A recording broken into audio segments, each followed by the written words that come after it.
Nowadays, we have seen a very trendy infographics like this. This can be created in various ways, but today we will be discussing on the simplest and easiest way to create such kind of infographics.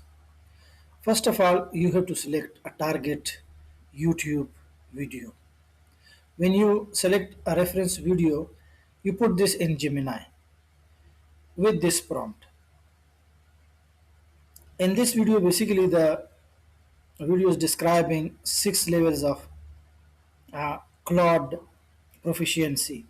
So it will give you first all the 6 levels, and then you can say, okay, give me the infographics, handwritten infographics for the level one. So it's giving me the level ones. Look here, this is the level one, the prompt engineer. So it's giving me detailed infographics of and making me understanding all the stages.